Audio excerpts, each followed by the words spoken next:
أكبر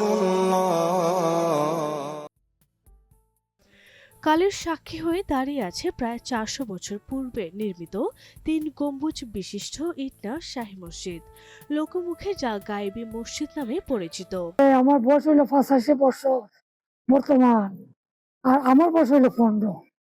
আমার দাদা হয়ে গেছিলাম, আমার দাদারা বলে ৯৫ বছর বয়স, আমার দাদা এই করতে পারল না। মসজিদটি কিশোরগঞ্জের হাওর উপজেলা ইটনা সদর ইউনিয়নের বড়হাটিতে অবস্থিত। এটি স্থানীয়ভাবে অন্যতম প্রাচীন ও গুরুত্বপূর্ণ ধর্মীয় স্থাপনা হিসেবে পরিচিত। মসজিদটির স্থাপত্যশৈলী ও ঐতিহাসিক গুরুত্ব একে বিশেষ মর্যাদা দিয়েছে। স্থানীয় সূত্রে জানা গেছে, প্রায় ৪২৫ বছর পূর্বে ১২ ভূঁইয়ার প্রধান ঈশা খাঁয়ের সভা সদস্য মজলিস দেলোয়ার তিনি এই মসজিদটি নির্মাণ করেন। তবে সুনির্দিষ্টভাবে কত বছর পূর্বে নির্মাণ করা হয়েছে এমন চিহ্ন বা নামফলক পাওয়া যায়নি মসজিদটিতে। তবে এই মসজিদ নিয়ে এলাকায় বেশ কৌতূহল রয়েছে। এই ঈদে জামা জুতো অ্যাক্সেসরিজের ডিসকাউন্ট। পর্যটক আয়া চাইরা ইউটিউবে সার্চ দিলে পরে কেউ কয় ৫২৫ বছর, কেউ কয় ৫০০ বছর। এটার কোন তথ্য আমরা সঠিক ভাবে আমরা পাইছি না। কেউ বলে মোগলের আমলের, কেউ বলে জাহাঙ্গীর আমলের। তো যেহেতু এই মসজিদের সঠিক ইতিহাস আমরা কেউই জানি না, যার জন্য আমাদের এলাকা বা আশেপাশের এলাকা লোকমুখে এটা গৈবী মসজিদ নামে পরিচিত।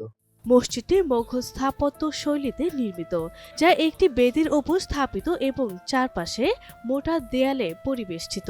মসজিদটির দৈর্ঘ্য ২৪ মিটার, প্রস্থ ৯.৫ মিটার এবং উচ্চতা কার্নিশ পর্যন্ত ৬ মিটার।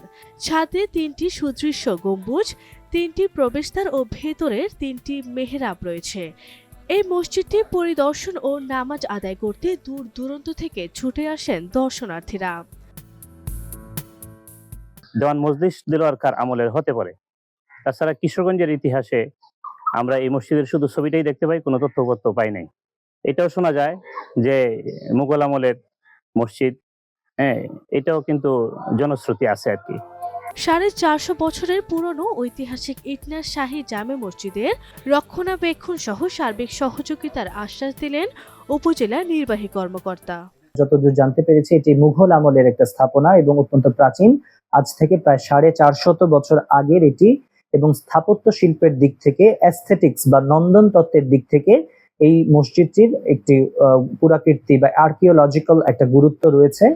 মসজিদটি নিয়ে স্থানীয়ভাবে বিভিন্ন কথা প্রচলিত রয়েছে। কেউ কেউ মসজিদটিকে গায়েবী মসজিদ বলে অভিহিত করেন, যা এর ইতিহাসকে আরও রহস্যময় করে তুলেছে।